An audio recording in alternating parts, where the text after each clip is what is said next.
Hello everyone, জ্ঞানজ্যোতি coaching সেন্টারের পক্ষ থেকে তোমাদের সকলকে জানাই আরও একবার স্বাগত। আজকের ক্লাসে আলোচনার বিষয় হচ্ছে বর্ণ ব্যবস্থা সম্পর্কে, অর্থাৎ বর্ণ ব্যবস্থা বলতে কি বোঝায় এই টপিকটা নিয়ে আজকের ক্লাসের মাধ্যমে তোমাদের সঙ্গে আলোচনা করব। তোমরা যারা নর্থ বেঙ্গল ইউনিভার্সিটির অধীনস্থ বিভিন্ন কলেজগুলিতে পড়াশোনা করছো, তোমাদের জন্য আজকের ক্লাসে first semester major history paper 2 থেকে কিন্তু এই বর্ণ ব্যবস্থা যেটা রয়েছে বা ভার্ন সিস্টেম, এটা নিয়ে আলোচনা করব। ঠিক আছে? আচ্ছা, আলোচনার বিষয় শুরু করার আগে তোমাদেরকে একটা ছোট্ট ইনফরমেশন দিয়ে রাখি। তোমরা যারা যারা ভাবছো আমাদের সঙ্গে এই সেমিস্টারে অনলাইনে যুক্ত হবে, তারা স্ক্রিনে দুটি নাম্বার দেখতে পাচ্ছ। এই নাম্বার দুটি হলো আমাদের জ্ঞানজ্যোতি কোচিং সেন্টারের অফিসিয়াল হেল্পলাইন নাম্বার।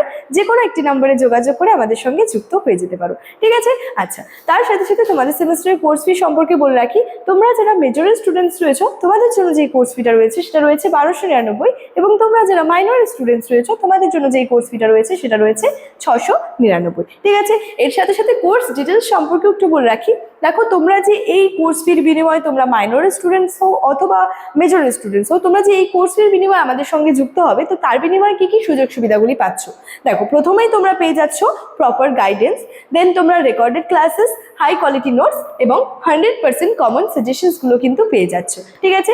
আচ্ছা, এই ছিল ইনফরমেশনের বিষয়। এবার সরাসরি আলোচনার বিষয় শুরু করছি। ঠিক আছে? আলোচনার বিষয়টা কিন্তু খুবই সিম্পল এবং খুবই সাধারণভাবে বা সিম্পলভাবে কিন্তু তোমাদেরকে আজকের ক্লাসের মাধ্যমে বুঝিয়ে দেবো। ঠিক আছে? দেখো, বর্ণ ব্যবস্থা কি এটা নিয়ে প্রথমে যদি বলি, প্রাথমিক ধারণা বা যে নর্মালি যে কনসেপ্টটা রয়েছে এই বর্ণ সিস্টেমের, সেটা রয়েছে বর্ণ ব্যবস্থা হলো প্রাচীন ভারতের সমাজ ব্যবস্থায় শ্রম বিভাজন এবং মানুষের সহজাত গুণের উপর ভিত্তি করে সমাজকে হচ্ছে প্রধান 4টি ভাগে কিন্তু ভাগ করার একটা প্রথা ছিল। পুরো বিষয়টা আলোচনা করিনি, তোমাদের বুঝিয়ে দিচ্ছি। ঠিক আছে? আচ্ছা, দেখো, মূলত এখানে বলেছে সংস্কৃত শব্দ বর্ণ, এর অর্থ হলো প্রকার বা রূপ বা শ্রেণী। প্রাথমিক পর্যায়ে এটি কোনো জন্মভিত্তিক বিভাজন ছিল না, বরং এটা ছিল মানুষের কর্ম, যেটাকে পেশা বলা হচ্ছে, বা গুণ বা যোগ্যতার উপর ভিত্তি করে কিন্তু নির্ভরশীল ছিল। ঠিক আছে? এবং এটা কিন্তু একটা সুশৃঙ্খল সামাজিক কাঠামো ছিল। ঠিক আছে? তো মূলত এই বর্ণ সিস্টেমটা, যেহেতু এই বর্ণ সিস্টেমটা হচ্ছে বৈদিক এজের, অর্থাৎ তোমাদের এই যে সিলেবাস রয়েছে মেজর হিস্ট্রি পেপার 2 এর, পেপার 1 এর সিলেবাসের মধ্যে রয়েছে হচ্ছে সোর্সেস, তারপরে হরপ্পান সিভিলাইজেশন, এই সমস্ত টপিকগুলো রয়েছে। ঠিক আছে? আর এখানে পেপার 2 এর মধ্যে যে বিষয়টা রয়েছে, ফার্স্টে সোর্সেস তো রয়েছেই, তার সাথে সাথে হচ্ছে বৈদিক এজ বা বৈদিক সভ্যতা বা যুগটা কিন্তু রয়েছে। ঠিক আছে? তাহলে কি হচ্ছে, এই বৈদিক যুগ থেকেই কিন্তু বর্ণ ব্যবস্থাটা হচ্ছে খুবই গুরুত্বপূর্ণ। তাহলে এখানে হচ্ছে 4টি বর্ণের অস্তিত্বের কথা কিন্তু জানা যাচ্ছে। সিম্পল ভাবে যদি বলি, প্রথমত 4টি বর্ণের কথা, যেখানে এখানে বললাম, দেখো, সমাজকে 4টি প্রধান ভাগে আর কি ভাগ করা হয়েছিল, একটা প্রথা ছিল। ঠিক আছে? আচ্ছা, এবার দেখো ঐতিহাসিক পটভূমিতে কি বলেছে, যে বর্ণ ব্যবস্থার প্রথম সুস্পষ্ট উল্লেখ পাওয়া যায় ঋগ্বেদের পুরুষ সূত্রে বা পুরুষ সূত্রে। ঠিক আছে? বৈদিক যুগে সমাজকে যে সুচারুভাবে পরিচালনা করার জন্য এই বিভাজনটা কিন্তু তৈরি করা হয়েছিল। তৎকালীন সময়ে এক বর্ণের মানুষ তার যোগ্যতা অনুযায়ী অন্য বর্ণে স্থানান্তরিত হতে পারতো, এবং এটা একটা কিন্তু যে নমনীয় ব্যবস্থা ছিল। তাহলে প্রথমত যদি বলি, কি হচ্ছে, 4টি বর্ণের অস্তিত্বের কথা জানা যাচ্ছে। ঠিক আছে? এবং এই যে বর্ণ ব্যবস্থার যে একটা আমরা জানতে পারছি বিশেষভাবে কিসের উপর ভিত্তি করে, সেটা ছিল হচ্ছে এই ঋগ্বেদের যে পুরুষ সূত্র রয়েছে বা পুরুষ সূত্র রয়েছে, সেটার উপর ভিত্তি করে প্রথম যে কনসেপ্ট, সেটা এই জিনিসটা একটু বুঝে গেলেই কিন্তু বিষয়টা খুব সিম্পলি বুঝে যাবে। ঠিক আছে? আচ্ছা, নেক্সট দেখো যেটা রয়েছে, এবার হচ্ছে প্রথমত বলেছি 4টি বর্ণের কথা জানা যায়। ঠিক আছে? 4টি শ্রেণীতে ভাগ ছিল, এই বিষয়টা বলা যায়। 4টি শ্রেণী ছিল হচ্ছে ব্রাহ্মণ, ক্ষত্রিয়, বৈশ্য এবং শূদ্র। ঠিকই রয়েছে। দেখো, এখানে প্রথমে রয়েছে ব্রাহ্মণ, দেন ক্ষত্রিয়, দেন বৈশ্য, এবার হচ্ছে শূদ্র। এবার হচ্ছে যে এখানের এই যে স্লাইডের যে বিষয়টা, সেটা আগে বলি, তিনি সিম্পল ভাবে তোমাদেরকে বলছি।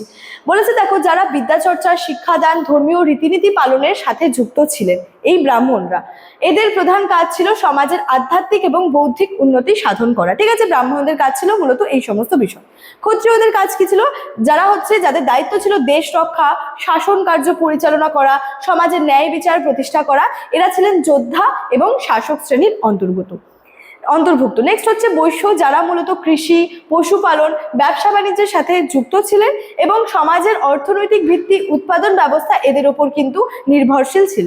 তারপর রয়েছে শূদ্র, যারা উপরোক্ত 3 বর্ণের কাজে সহায়তা করতেন এবং শারীরিক শ্রমের মাধ্যমে সমাজের বিভিন্ন সেবাটা কিন্তু প্রদান করতেন। ঠিক আছে, আচ্ছা প্রথমে একটা বিষয় বলিনি, দেখো শূদ্রদের ক্ষেত্রে এখানে বলছে যারা উপরোক্ত 3 বর্ণের। ঠিক আছে, এখানে উপরোক্ত 3 বর্ণ আবার কোন? এই উপরোক্ত 3 বর্ণ বলতে এখানে বোঝানো হচ্ছে বৈশ্য, তারপরে হচ্ছে মানে ক্ষত্রিয় এন্ড হচ্ছে ব্রাহ্মণের কথা কিন্তু এখানে বলা হচ্ছে। অর্থাৎ এই শূদ্রদের কাজ কি ছিল বলতো? এই বৈশ্য, ক্ষত্রিয় এবং হচ্ছে ব্রাহ্মণ এদের সেবা যত্ন করা কিন্তু শূদ্রদের কাজ ছিল। সহজ ভাষায় যদি বলি এদের কাজ কি ছিল? ব্রাহ্মণদের কাজ ছিল বিদ্যা চর্চা করা, যাগযজ্ঞ করা, পূজা অর্চনা করা। ক্ষত্রিয়দের কাজ ছিল দেশ শাসন করা, দেশ রক্ষা করা, এরা ছিল যোদ্ধা। তারপর হচ্ছে বৈশ্যদের কাজ ছিল মূলত কৃষি কাজ করা, পশুপালন, ব্যবসা বাণিজ্য করা।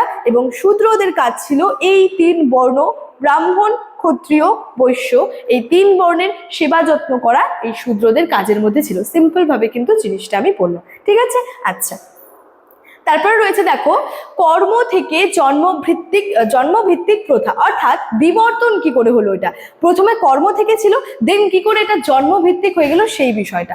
আচ্ছা দেখো এখানে বলেছে প্রাথমিক যুগ, অর্থাৎ শুরুতে বর্ণ ব্যবস্থাটা কঠোর কিন্তু ছিল না। আচ্ছা সেক্ষেত্রে আরেকটা বিষয় বলি, যেহেতু বলছি যে এই বর্ণ ব্যবস্থা যেটা রয়েছে সেটা হচ্ছে বৈদিক যুগ থেকে, একটা খুবই গুরুত্বপূর্ণ বিষয়। এই বৈদিক যুগের কিন্তু 2টি ভাগ রয়েছে, একটা ঋগ বৈদিক যুগ, একটা পরবর্তী বৈদিক যুগ। তো এই বিষয়টা যেটা রয়েছে বর্ণ ব্যবস্থা, এটা বলা চলে যে বৈদিক যুগে তো মানে ঋগ বৈদিক যুগে তো তেমন একটা কঠোর ছিল না, কিন্তু পরবর্তী বৈদিক যুগে গিয়ে কিন্তু এটা একটা কঠোর বর্ণ ব্যবস্থায় পরিণত হয়েছিল। ঠিক আছে, কি বলেছে? একই পরিবারের আর কি যে বিষয়টা রয়েছে, দেখো একই পরিবারের সদস্যরা তাদের যোগ্যতা অনুযায়ী কিন্তু ভিন্ন ভিন্ন পেশা বা যেটাকে কিন্তু বলেছে বর্ণ, সেটা কিন্তু বেছে নিতে পারতেন। ঠিক আছে, আচ্ছা এবার রয়েছে দেখো পরবর্তী বৈদিক যুগ, অর্থাৎ সময়ের সাথে সাথে পেশাগুলি বংশানুক্রমিক হতে শুরু করে। পুরোহিতের সন্তান পুরোহিত এবং কামারের সন্তান কামার হওয়ার কিন্তু চলটা শুরু হয়। তাহলে সময়ের সাথে সাথে যে পরিবর্তনগুলি, বিভিন্ন পরিবর্তন ঘটে, ঠিক এখানেও বিভিন্ন পরিবর্তন ঘটেছিল এবং পরবর্তীতে পুরোহিতের সন্তান সে পুরোহিতই হবে এবং কামারের সন্তান সে কিন্তু কামার হবে।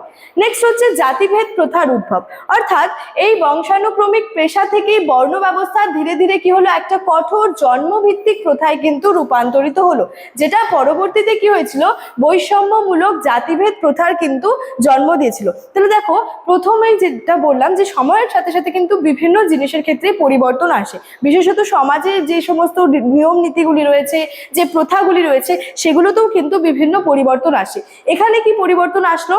পরবর্তীতে এই যে বংশানুক্রমিক পেশা থেকে কি হচ্ছে? বর্ণ ব্যবস্থাটা ধীরে ধীরে কি হচ্ছে?